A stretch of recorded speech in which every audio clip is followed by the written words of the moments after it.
Good afternoon, everyone. My name is Christina Thill, and I am a State Tobacco Policy Planner for the Minnesota Department of Health. I am also the Policy Chair for the Tobacco Control Network. On behalf of TCN, I am so happy to be joined by our co-organizers at the Public Health Law Center for this first virtual session in a collaborative three-part series on tobacco policy preemption and its impacts at the state and local levels. Today, we are kicking off this series with our first session, Why State Preemption and Local Authority Matter. Next slide. Before we get started, I'd like to review the logistics for this afternoon's virtual session. This session is currently being recorded, and a link to the recording and slides will be made available to everyone joining this afternoon. The recording and slides will also be posted on the Tobacco Control Network and Public Health Law Center websites. We invite you to participate in this afternoon's question and answer session by submitting your questions through the Q&A function at the bottom toolbar at any time during the virtual session. Next slide. As you can see, we have a full agenda to cover, which will allow us to get a full background on tobacco preemption from subject matter experts at the Public Health Law Center before diving into local and state level case studies on the impacts of tobacco preemption. We'll start with a brief overview of the Tobacco Control Network before I turn the floor over to the Public Health Law Center co-hosts. Next slide. The mission of the Tobacco Control Network, a peer network of the Association of State and Territorial Health Officials, or ASTO, is to improve the public's health by providing education and state-based expertise for tobacco prevention and control at the state, territory, and national levels. We are excited to recognize 2019 as the 25th anniversary of TCN and celebrate all the successes our state and territorial tobacco control members have had in achieving tobacco control best practices. Next slide. TCN established its 2016-2019 strategic map to help achieve its mission of improving the public's health by advancing state and territorial tobacco prevention and control. As you can see, the TCN Executive Committee prioritizes specific objectives in their support of state and territorial tobacco control and acknowledges health equity as an overarching principle. A new strategic map will go into effect this fall with an opportunity for the TCN membership to provide insights as it gets finalized. Next slide, please.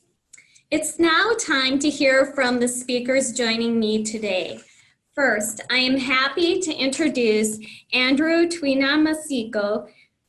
As a staff attorney with the Public Health Law Center, Andrew provides legal technical assistance on tobacco control issues and other public health law issues to public health professionals, organizations, attorneys, and advocates throughout the United States.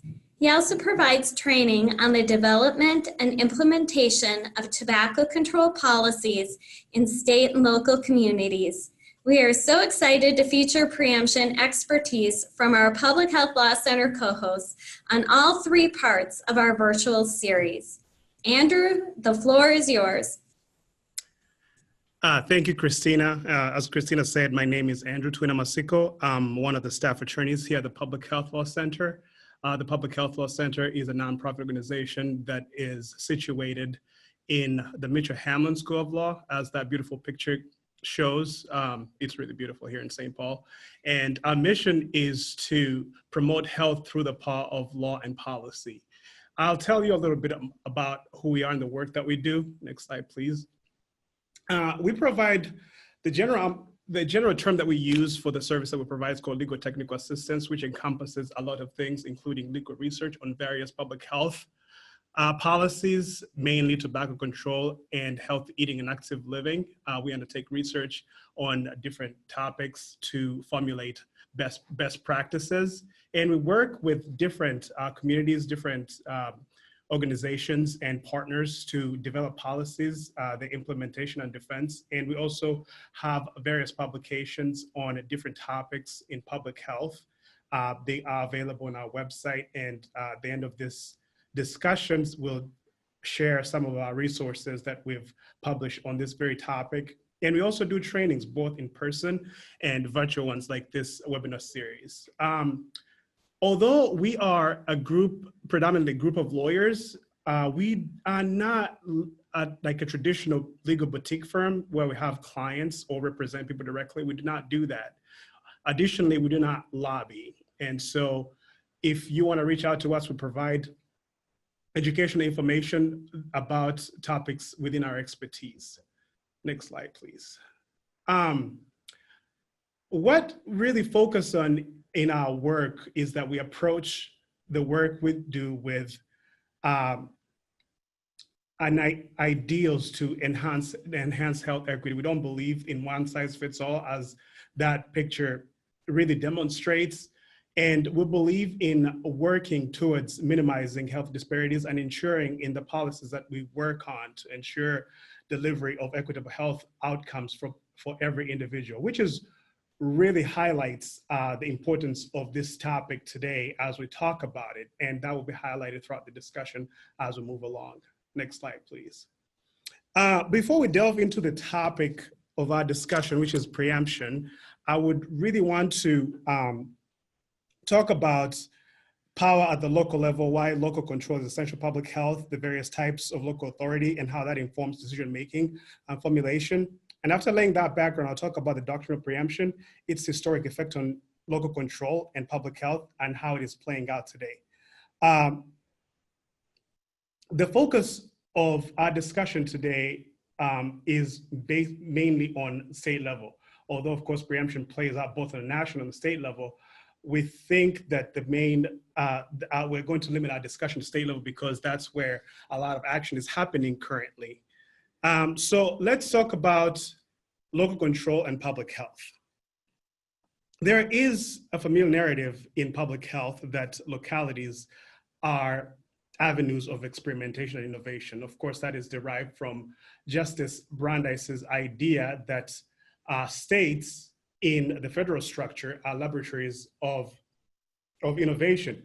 That I kind of provided a little picture of Justice Brandeis there, a portrait of him. And that really is even more relevant in our situation where one locality can take a policy and experiment with it and develop it. And if it's really successful, it can diffuse to other localities or even to state or national level. And we have a lot of policies that now are considered best practices that started off experimentally on a local level.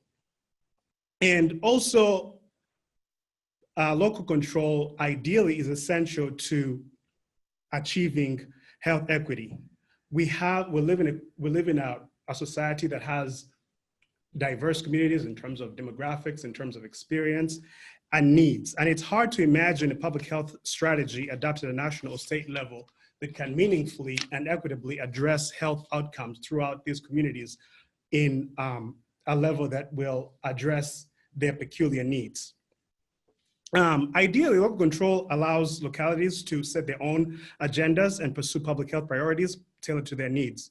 Ideally, these priorities would be informed by local input and authentic engagement, which promotes civic participation and public accountability on the local level. And all these aspects of local control put local governments in an ideal position to work towards minimizing health disparities and ensuring equitable distribution of health outcomes. Next slide, please. So when we are talking about local authority, I just want to draw a general overview of what state and local authority means. Unlike states, local governments, and I'm talking about support governments, every level of government that is subordinate to a state, local governments do not have inherent local authority, just like states. And the authority that they exercise is derived from the states. And there are different categories of authority that is exercised on the local level. And those, they fit into different categories that the law has developed two legal doctrines in a general umbrella sense to discuss those, and that's the Dillon'S rule and the home rule. Home rule is more of a local autonomy, and the Dillon rule is more restrictive interpretation of local authority. And then, of course, local authority is also influenced by preemption on the state level. So let's move on and talk about the Dillon rule on the local level. Now, Dillon's rule is actually derived from the author of the rule, who was a justice on the Iowa Supreme Court and moved on to be a federal justice. He was a renowned jurist and authored a lot of books specifically on local powers, municipal corporations. And he articulated a rule that captured the meaning of local power around the time after the Civil War. And he neatly described local authority to fall into three categories, and two powers that are expressly granted and powers that are necessarily or fairly implied from those expressly granted, and powers that are essential to the objects and purposes of the locality. And really what this in short means is that localities don't have, in order for a locality to undertake a particular policy, they have to trace the basis of that power to a specific particular delegation of authority from the state. And if there is any doubt whether that power has been granted, that doubt is resolved against the locality finding no power. So in a sense, this is really a limited way of looking at local authority. It's really constricted, and it doesn't support a lot of action on the local level. Next slide, please. So to loosen the reins that came from the Dillon rule, different states started amending their constitutions to grant their localities broad powers to act. And this is what came to be termed as the home rule. And the home rule also, although it's termed as that, it really varies between different jurisdictions, and the courts have had ways of interpreting the home rule in light of state law to limit or broaden what that really means. And there are other details that fall into this rule I'm not going to bore us with. We have publications that talk about all these aspects of local control, so feel free to reach out to those resources and see what that means. And then, even in light of the home rule authority, which gives localities the authority to act, states can still take away that authority through preemption, and we'll talk about that topic here shortly. One thing that I would like to note before we proceed, going back to the Dillon rule, is that Dillon rule shouldn't per se be interpreted as, oh, we are a Dillon rule jurisdiction and therefore we can't act. What you need to do is to look to state law to see what authority has been granted in order to ensure that you are within your power to act. Indeed, there are some localities that have both enumerated powers and also a specific grant of authority that is so broad that is even seems to be like a grant of general police power. Because, for example, the law in Virginia includes specific grants of power and also a general grant of a local authority. So you don't have to say, okay, I am a Dillon rule jurisdiction and therefore I can't do anything. Look to the powers that have been granted and see if within those powers that have been granted, there is authority to undertake a particular action. Next slide, please. So what is preemption? Preemption is a legal doctrine that is derived from the supremacy clause of the federal constitution, where the federal constitution says that the laws of the federal government are supreme over the states and they take precedence over that. And this was a doctrine, preemption was a doctrine that was developed by courts to reconcile laws of the state and the federal government where they were conflicting. In order to reconcile them, the court developed this doctrine of preemption. And it used to be something that courts did in order to ensure if there is a conflict how do we ensure that both laws coexist, and if they can't coexist harmoniously, then the lower government law failed. And so, of course, there was no parallel to of the federal supremacy clause under state law, but as I mentioned before, localities are creatures of the state, and so the parallel is in the fact that localities are subordinate to state government and state laws take precedence over local laws. Next slide, please. So let's talk about a little bit about the nuances of preemption. Preemption falls mainly into two main categories: express preemption and implied preemption. Express preemption, as the name suggests, arises when the legislature steps in and specifically points out an area of the law that it withdraws from localities. You just look at the law and it's easy right there. You have the language that takes away that authority. Implied preemption, on the other hand, is a little dicey, and has led to a lot of litigation, and typically, even with express preemption, where preemption is, there is bound to be litigation. So implied preemption, and bear with me here as I break this down, falls into other categories, subcategories. So there's what they call conflict preemption, which also has two subcategories. So the one subcategory of conflict preemption is impossibility, where complying with a local law and the state law where it's impossible to comply with both state and local law, then the local law is preempted.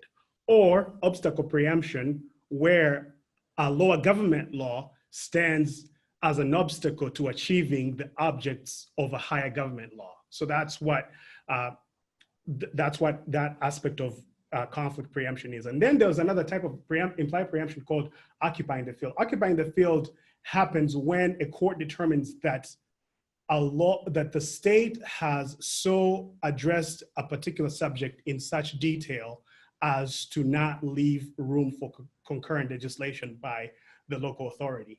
And we saw that play out recently in the case of Topeka T21, of the city of Topeka passing a T21 law. And the reviewing court looked at the state law and looked at different, although there was no preemption in Kansas, and Topeka is a home rule authority, is a home rule jurisdiction, the court looked at the detail that went into the state legislation and said state law left no room for local law that is concurrent in the same field, and therefore it was preempted. The case, as we right now speak, is being considered by the Supreme Court. There were arguments a few weeks ago before the Supreme Court, and so we wait to see how that plays out, whether the Supreme Court upholds that ruling or reverses it. Next slide, please.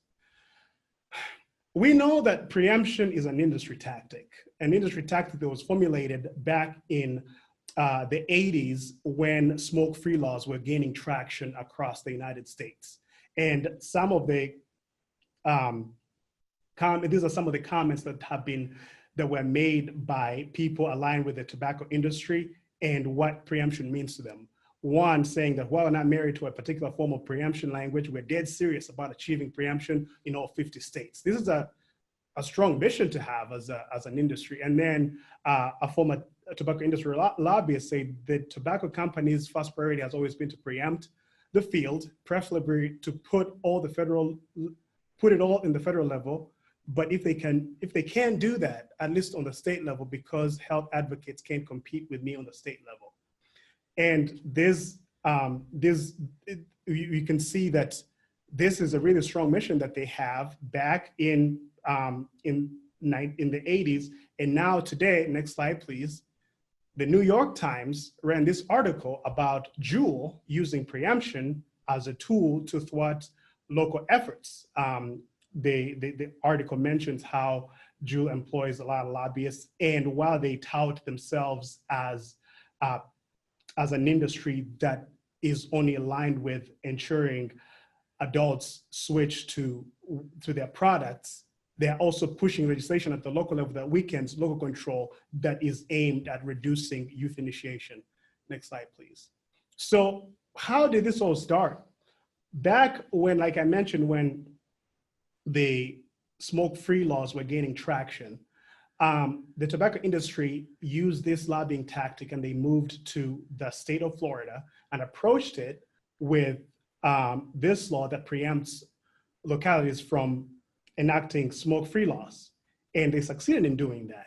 And they didn't actually, I don't think that the tobacco industry expected these results, but in the 1990s, states with smoke-free laws rose from 7 to 17, and states with youth access and point of sale regulation rose from 1 to 22. And that was a study that was done by Stan Glantz. And so this is something that is really important, that furthers the industry's goals, and is still important today, that it's not something that happened back in the day. Today, we still see it through different legislation. Next slide, please.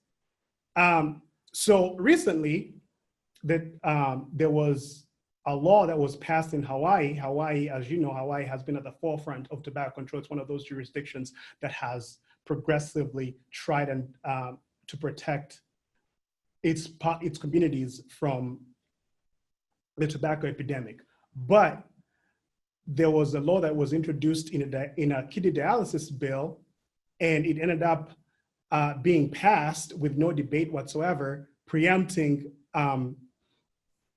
laws on the regulation of tobacco products, which is really huge. And then recently, Arkansas passed a law, a T21 law. It came as a T21 law that preempts localities from regulating a wide swath of, from enacting a wide swath of tobacco policies. And the interesting part of this is that, and that was actually noted in the New York Times article that I referred to before, how the laws on the state level that these industries are championing result in too weak laws on the state level, and therefore they're really crazy loopholes and that don't do much from a public health standpoint, and then take away local authority. For example, they have penalties for clerks instead of the owners of the business. They have military exemptions and all other things that you don't want to see in a tobacco control law. Next slide, please. And it's not really limited to tobacco control laws. There are laws that are being put in laws of general application, and it's the preemption is a blanket preemption. For example, in Iowa, a law was introduced limiting county and city power from adopting laws regulating consumer merchandise. Well, what is consumer merchandise? The devil is in the details. It means merchandise offered for sale or lease, or provided with a sale or lease primarily, but not exclusive, for personal, family, or household purposes. That is really everything. And that the tobacco control could be swept into that law. So that's really how pervasive preemption is and how capacious it is, that we should be vigilant about laws of that nature when they manifest in our legislatures. Then there are other types of preemption. For example, Arizona, which has one of the most, in my opinion, egregious preemption laws that penalizes localities by withholding their share of shared state revenue if, in the opinion of the Attorney General, a local law conflicts with state law. That is really huge, and that creates chilling effects on even the innovative aspect of local control that I talked about, and many other things. Next slide, please. So the reason why preemption really matters, and as I've tried to highlight, is that the different things that it has on the virtues of local control that I mentioned before. It stalls local momentum, chills local effects, and people, if there's a threat or a prospect of litigation, localities that are litigation averse or have limited budgets, they are a little reticent to take on those innovative policies. And then also, just like the Arkansas law, preemption results in weaker laws on the state level without leaving room for localities to fill in those gaps. And then it's not really worth it to trade in any way, because preemption is an industry tactic. It benefits the industry, doesn't benefit localities, doesn't benefit public health. So it's not worth trading a public health goal for preemption. And once it's enacted, it's really difficult to roll back. There are some localities that have been laboring under preemption that have worked to roll it back, but that hasn't happened. So vigilance and just knowledge about preemption that can manifest itself in different ways is really central to tobacco control and public health. Thank you. Thank you, Andrew, for getting us started with this in-depth and important overview of tobacco preemption. So next, providing us with a local level case study on the impacts of tobacco preemption is Ryan Kaufman, who serves as the Tobacco Policy and Control Program Manager at the Philadelphia Department of Public Health. Ryan, thank you so much for joining us on today's virtual session. Oh, my pleasure, everyone. Can you hear me okay? Yes, we can. Great, great. Thank you so much for that really exciting overview. I'm really looking forward to speaking briefly about the preemption experience that we had here in Philadelphia and how it's impacted very vital and important tobacco policy and control work here in the city. Let's see. Sorry, next slide. Am I going to the next slide here? There we go. So I'd like to just set the stage with where we were just not terribly long ago, just a few years back here in the city. We were well on the way to passing flavoring restriction legislation here in the city. We had a lot of city council interest. We had a lot of mass media in the field. You're seeing one of our billboards down there on the bottom of the screen, directly calling out the tobacco industry for profiling, our citizens with deadly flavored products, including menthol. So it was a very exciting time. There was a lot of community advocate and elected official interest in the issue of flavoring restriction. And what I'm going to try to do is tie together kind of state level preemption activity and our local tobacco policy and control efforts, and how preemption was brought to bear to really impact some very, very important public health and tobacco control work that was going on at the time. So this was a very exciting time where a lot of momentum was being built, and this was flavoring restriction legislation was actually passed favorably out of council committee and was on its way to a full council vote, and was looking very promising here for our citizens to protect and promote the public's health. Next slide. And so that was when we were trying to use local authority and local public health action and community advocate action to address a really egregious situation here in the city, where retail displays like this were all too common, and especially in some of our low-income communities and communities of color, where right next to the candy you see cheap flavored cigarillos and menthol flavored products. And that's when a bittersweet moment sort of reared its ugly head, to use the expression, in the form of state-level preemption. On the next slide. This was the preemption language, which was introduced within the fiscal code, so in the state budget.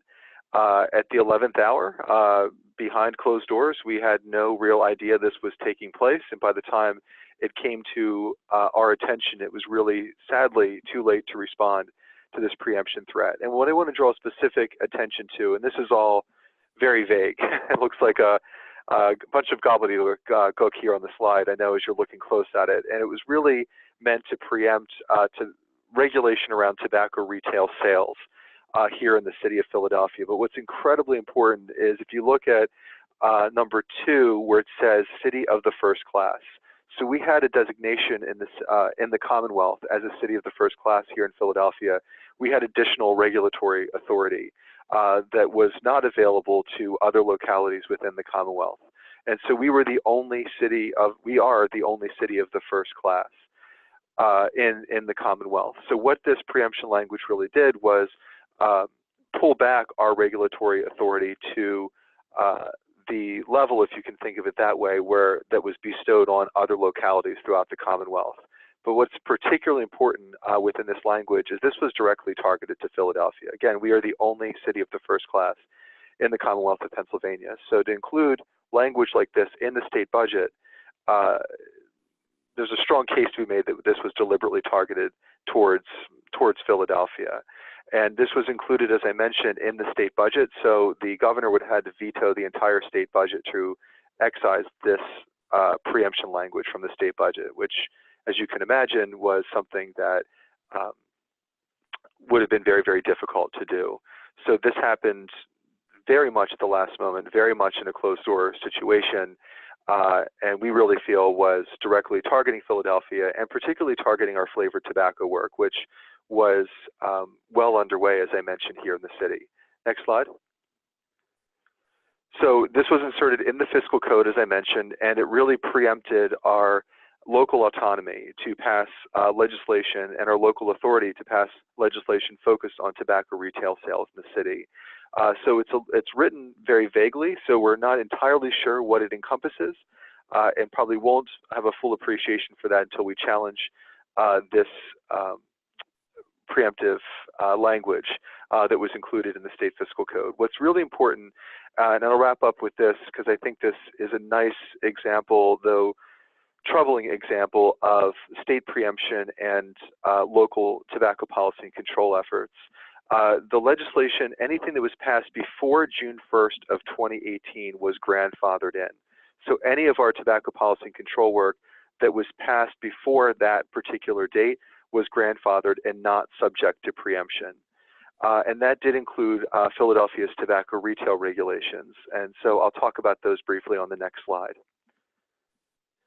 So we passed a series of pretty broad sweeping regulations on tobacco retail sales in the city in December of 2016. Next slide. And we do have the authority under the Philadelphia Code for the Board of Health to pass retail regulations that regulate the issuance and renewal of tobacco retail permits so long as it's consistent with requirements that are appropriate for the public's health. Next slide. So those regulations were comprised of 4 individual components: a density cap on retailers throughout the city for no more than 1 retailer per 1,000 daytime commuter-adjusted population; tobacco-free school zones, so prohibiting the sale prohibiting tobacco retailers within 500 feet of schools in the city. We increased our permit fee to fund compliance checks here in the city, as well as the maintenance and administration of our tobacco enforcement program. So that includes the permit fee was $50 to $300, so it's a substantial increase in the city, but really just equalized permit fees in the city of Philadelphia with many other large cities throughout the country. And then the last component was a cease tobacco sales order for repeat violators with tobacco use sale violations. So any retailer selling tobacco that had 3 or more violations in a 2-year period lost their permit to sell tobacco and then subsequently could lose their grandfathering status under these regulations. Next slide. So in our view and estimation, these regulations were incredibly important. They're really about parity and equality. This is a walk to school for a child in North Philadelphia, where they may pass 16 tobacco retailers on their way to their local middle school. And on the next slide, you can see just this stark discrepancy between another part of the city. Same city, a child of Philadelphia in both instances, but this child will pass 1 tobacco retailer, 1 tobacco retailer in that same distance walk to their local middle school. Next slide. And this was really about our children.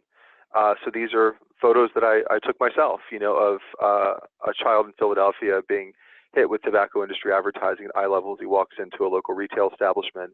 And I'm a big believer in the vision of Counter Tobacco and Counter Tools organizations I'm sure people on the call are familiar with, where we really believe that retailers can be forces in the community, in the neighborhoods of which they're a part, to contribute to the health and well-being of communities rather than detracting from the health and well-being of communities. Next slide. And it's very early, but we do have some preliminary evaluation data to show a 9.8% reduction in the total number of permits issued within the first year after implementation of these regulations. And this is a piece in AJPH written by our Director of Research and Evaluation. So we're excited where these regulations could take the city in terms of health justice and greater parity for especially our low-income communities and communities of color. Next slide. So why do I share this? A particular example is that there have been several legislative threats, local threats, to try to tear down these regulations. There was a bill 180522, which was introduced by members of a committee in City Council to try to weaken these regulations and stall, the decline in retailers, especially in low-income communities and communities of color, that would lead to more retailers being added back into these communities, which are associated with more youth smoking and more difficulty quitting for adults. Next slide. So this is really important because I think the story that I'm trying to tell here with our Philadelphia experience is there are many threats that may be coming from various angles and various parties for local tobacco policy and control. So at the same time, we were trying to fend off we were blindsided, if you will, by a state preemptive threat to our local tobacco policy and control authority. And we thought we were in the clear because it grandfathered in those regulations that we fought so hard, us and all our allies and partners, to introduce and implement here in the city. It didn't protect us from local threats. So at the same time that we were trying to regain our bearings after the state preemptive threat, there was a local threat, to those regulations that emerged, very soon after.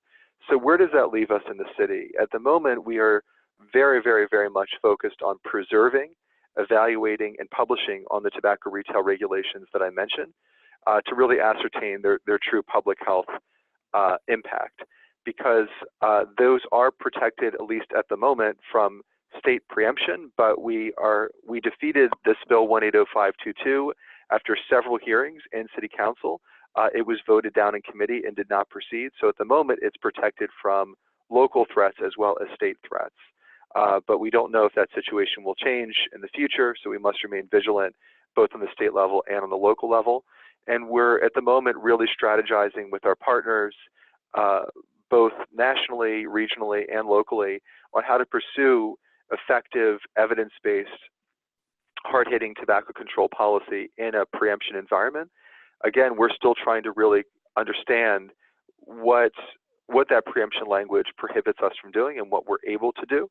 And in some senses, we won't know until we introduce our next piece of policy and we see if that does agitate the tripwire, if you will, of that state preemptive language. And we're also very focused with our partners, again, on the local, state, and regional level, of educating our legislators about preemption. We have reason to believe that this language was introduced by a very small group of legislators, and we think there are a lot of legislators out there who were not part of this decision, but are also not very aware of what preemption is and why it's important, all the great information that our colleagues shared earlier on the first part of the call.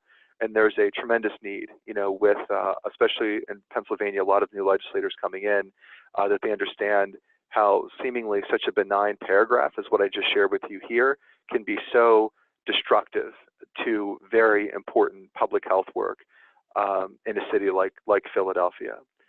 Next slide. This is my contact information, and while this is a painful lesson for us to share, and while we're very much focused on dusting ourselves off and getting back in the tobacco policy and control fight, I do want to share this example because, as was mentioned, this is a very common tobacco industry tactic, and we were thoroughly blindsided by this when this happened. And if sharing this experience can help others be more aware, more mindful, more observant, and vigilant to not encounter these same threats to very important tobacco control policy work that they're trying to do, I feel like this is a lesson I really like to share, and I'm certainly available to talk via phone or email if anyone would like. But thank you so much for the opportunity to share this important information with you, and look forward to questions. Great. Thank you, Ryan, for sharing Philadelphia's experience and your local perspective. As a reminder, if you have a question for Ryan or Andrew, please submit your questions in the Q&A on the bottom of the screen there. Last but not least, I'd like to introduce Karen Gerard, the Health Promotion and Chronic Disease Prevention Section Manager with the Oregon Health Authority Center for Prevention and Population Health Promotion. Karen, thank you for joining us today. and providing a state-level perspective on tobacco preemption. Great, thank you. Can you hear me? Yes, we can. Okay, thank you. Thank you for talking about this very important issue. I'm really appreciating the other presenters sharing their experiences. And I'd like to share our experience here in Oregon with Oregon's Indoor Clean Air Act. Next slide, please. In Oregon, we are preempted in two areas for tobacco, and that is around tobacco taxes and vending machines. But there used to be one more preemption for Oregon, and that was for our Indoor Clean Air Act. Currently, as I said, taxes are preempted. However, e-cigarettes are not preempted. And we are also preempted from regulating vending machines. And currently, our state law only allows vending machines in places that are restricted to people over the age of 21. But as of 2007, local jurisdictions in Oregon were able to, we had preemption lifted on our smoke-free laws. And so that's what I'm going to talk about today. And it's, oh, next slide, please. Really been a history of ups and downs, and as Ryan just mentioned, I hope others can learn from our experience and hopefully have preemption lifted in the future if they are currently operating under preemption. In Oregon, between 1998 and 2001, we had 12 Oregon communities pass smoke-free workplace laws. Our state tobacco prevention program was created in 1997, and communities really got to work talking about the dangers of secondhand smoke and passing strong local policies. And they really built a movement that paved the way for a statewide law, which passed in 2001. However, there was a bitter pill in that legislation in 2001, and the Indoor Clean Air Act was passed, but it included strong preemption of local governments, saying that local governments were not able to pass stronger laws at the local level. They did grandfather in the existing jurisdictions laws, but the law that passed in 2001 also had some very large loopholes for clean indoor air. It provided exemptions for bars, taverns, bingo halls, bowling centers, and the bar areas of restaurants. So you can imagine that we still had quite a bit of secondhand smoke exposure despite the law passing in 2001. So what happens when local governments are preempted from passing policies? Next slide, please. When we had local governments preempted from working on smoke-free air, we had 6 years of basically a shutdown in the conversation. Even in communities that maybe weren't ready to pass clean indoor air laws at that time, we're having a conversation about the dangers of tobacco and the effect on the community's health. And when preemption passed, it really took the wind out of the sails of our tobacco prevention and education program, and our county tobacco prevention programs really, the conversation was just halted. And I think that cannot be stressed enough. Being present in a community and talking about what the tobacco industry is doing in a community and the effect on the health and well-being, and talking about local solutions is so critical to that community's health, and then building a movement that leads to stronger protections for everyone. And so I actually, in thinking about this presentation, I really think that preemption of Oregon smoke-free laws in 2001 contributed to our losing tobacco prevention and education program funding in 2003. when the legislature redirected our funding to other state budget holes. And I think that the shutting down of those community conversations was a big contributor to making tobacco prevention vulnerable because it was not as present in the communities as it was when they were having those community conversations. Next slide, please.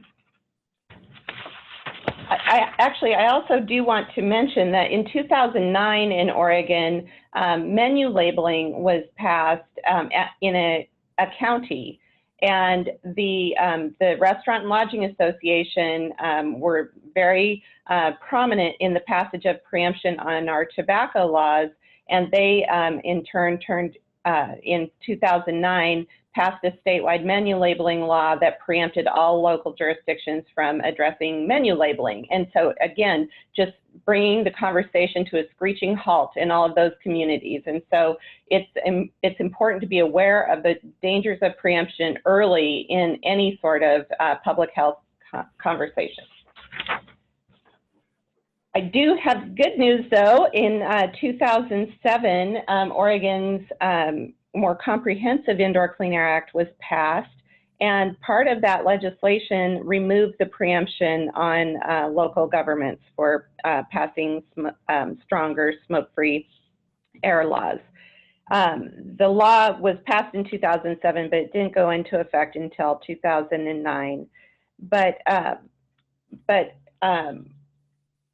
But since preemption was removed, we've had quite a few more tobacco prevention successes, and I think that, again, it's restarting that community conversation that was so important. Next slide, please. So since preemption was removed, we really started talking again about tobacco control and working with local communities and decision makers to have coalitions talking about the data and the evidence and developing strategies that would be appropriate for their community to protect the people who live in their community. And we've had both local and statewide successes.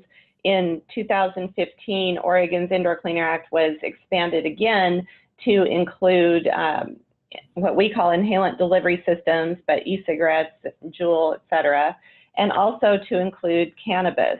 Oregon is a state where recreational cannabis is legal, and we wanted to make sure that that was still covered under our Indoor Clean Air Act. Since preemption was removed, communities have passed T21 laws. They have passed tobacco retail licensure. We've seen increased funding to local jurisdictions, and we've been able to expand our data collection efforts to help communities describe what the tobacco industry looks like in their communities and the effects on the community's health. And this has really buoyed efforts both at the local and state level. And Oregon did pass statewide T21 in 2017 based on those community conversations and the momentum that started at the local level. Next slide, please.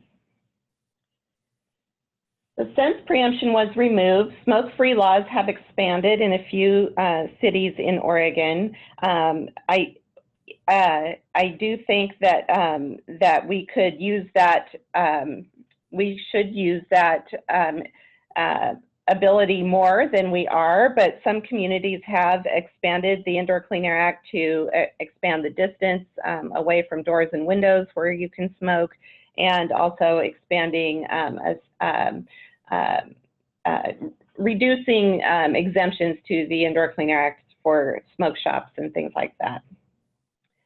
Next slide. So what have we learned? I think that preemption, again, shutting down that conversation means that you are less able to adapt to new and emerging threats. I think that if preemption had not been lifted for us in 2007, we would not have had the robust conversations about e-cigarettes as early as we did, because communities were able to adapt and have the authority to address those threats locally.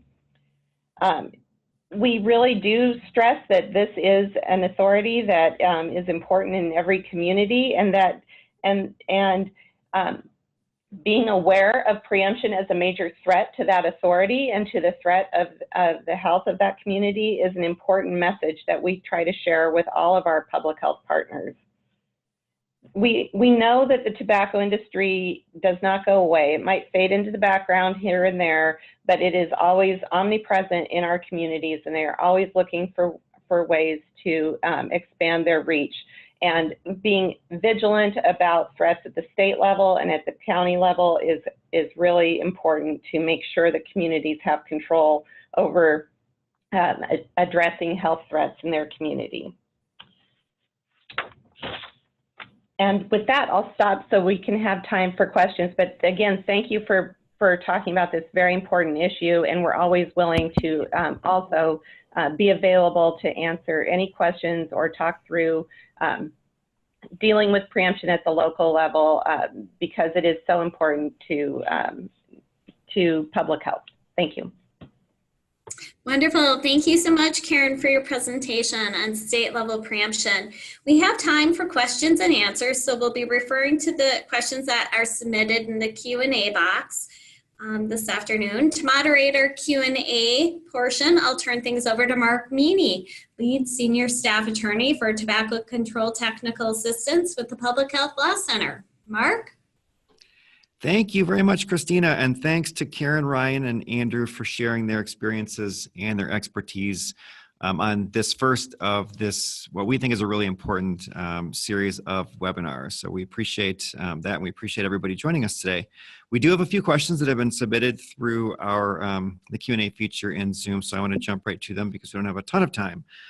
The first one is for Karen, and it's kind of, there are a couple parts to this.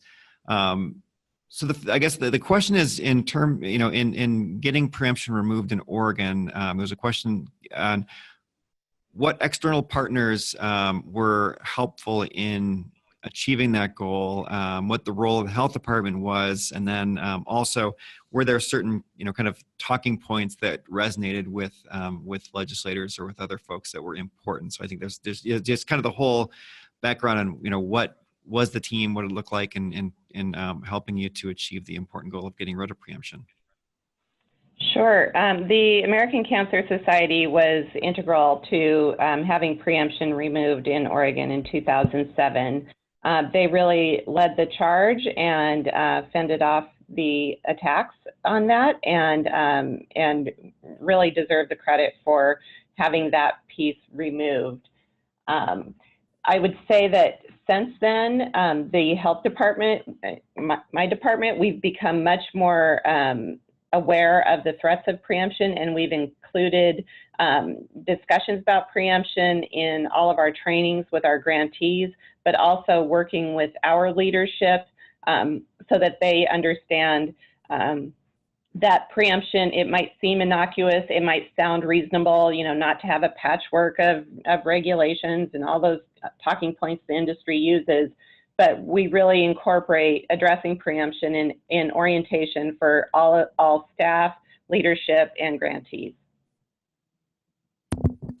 Great, thank you very much, Karen. We only have about 2 minutes left, so I think maybe a good question here for everybody that we were asked is maybe if each of the panelists could just talk about one thing, from your perspective, what's like one of your top takeaways about tobacco policy preemption that you would like folks to take away from today's presentation. Maybe let's start with Ryan. Sure. I think I would just reiterate something that I mentioned earlier, that it's of paramount importance that legislators really understand what preemption is, because I agree. I mean, with what Karen had mentioned, it can seem really benign. It can seem like a logical statement to say, oh, we can't. It's dysfunctional and confusing to have a patchwork of policies and laws. But I think what's really important for a city like Philadelphia is we have disparities that do not exist in the rest of the Commonwealth, and we really do need our local authority to address local issues. And when state preemption intervenes, it severely hinders our ability to do our job, which is really to protect and promote the public's health here in the city.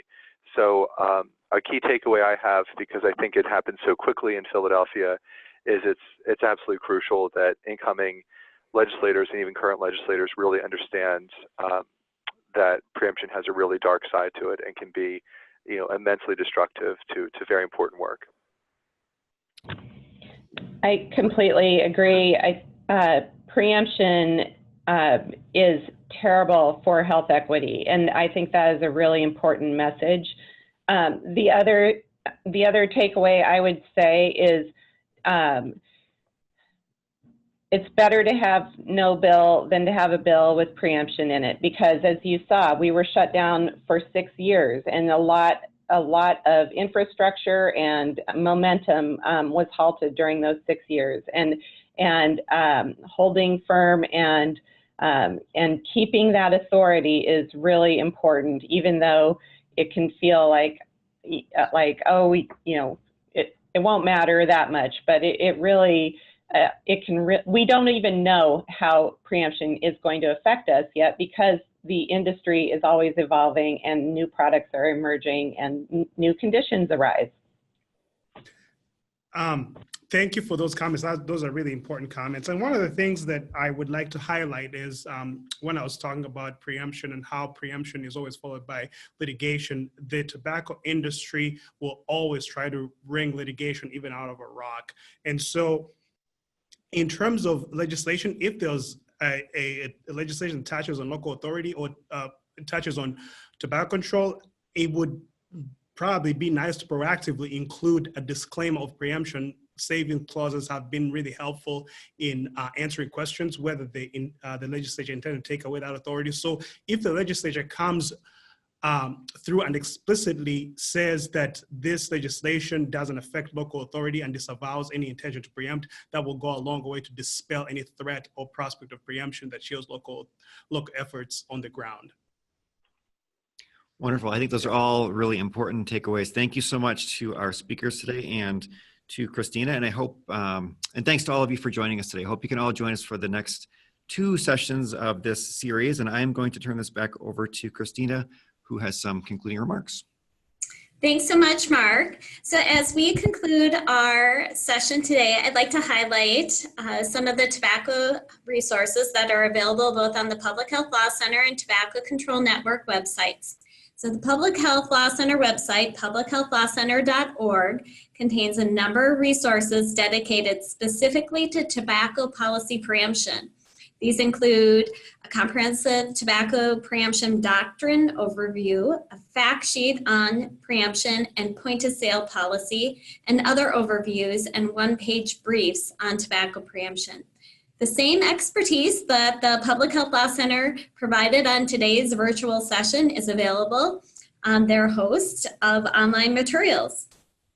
Next slide. We also encourage everyone to visit the Tobacco Control Network website listed there on the slide. Next slide. The website offers a wide array of resources designed specifically for state and territorial tobacco control programs and their partners. Recently added to the resources tab of the website, you'll find a trio of state tobacco policy scans and shareable infographics, recordings and materials from TCN's 3-part workforce development virtual series overviewing tobacco industry tactics in the retail setting, and a summary presentation on the intersection between opioids and tobacco use. If you would like to join the TCN mailing list and receive the twice-monthly TCN newsletter, or if you have any questions about the resources available on the website, please reach out to us at tcn@asto.org. Next slide. So this concludes today's virtual session. I would like once again to thank Andrew, Ryan, Karen, and Mark for being on today's virtual session. I would also like to thank all of the staff at ASTO and the Public Health Law Center who made this virtual session possible. Any general inquiries can be sent to the email address you see on your screen. And once again, thank you to all of our speakers for addressing state and local preemption, and we thank all of you for joining us. Enjoy the rest of your day.